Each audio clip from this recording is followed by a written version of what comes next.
In the 1920s, a new figure emerged in the boxing industry, who never fought, yet packed a punch not soon forgotten.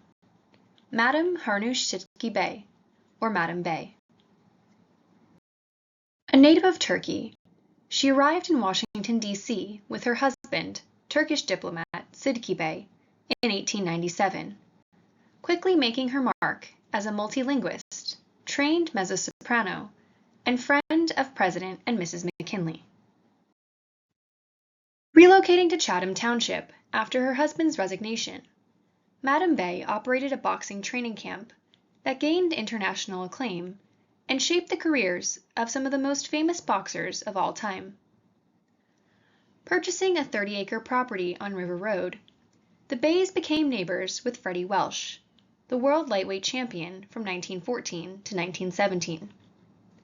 Welsh had opened a health farm for wealthy businessmen, but it struggled to attract many guests, prompting him to return to the Army and hire Madam Bey as the estate's manager in 1923. Though boxers who knew of Welsh had previously visited the farm to train, it was never exclusively operated as a camp. Recognizing an opportunity, Madam Bey formed personal connections with the prize fighters she welcomed as they sought to prepare away from distractions. When professional differences led to a parting of ways with Welsh, they encouraged her to open her own training camp and followed her next door. Aided by the boxers, their managers, and trainers, the property was transformed into Bey's training camp, replete with a gymnasium, dormitories, and an outdoor ring. As she had before, Madam Bey not only provided discipline through her rules, which enforced a curfew and prohibited drinking, but also companionship.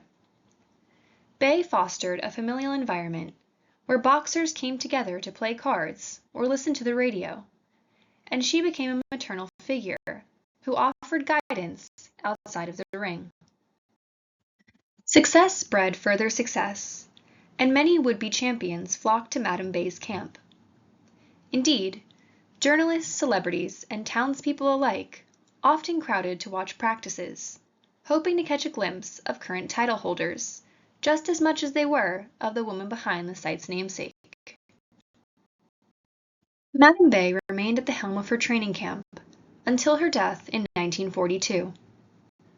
Under her direction, Bey's became a globally recognized facility that counted dozens of champions and future inductees into the International Boxing Hall of Fame among its attendees. The camp retained its status until its closure in 1969, when hotels enticed boxers away from standalone enterprises. Contributing to the sport and careers of its top names, Madam Bey's boxing training camp proved to be a knockout success.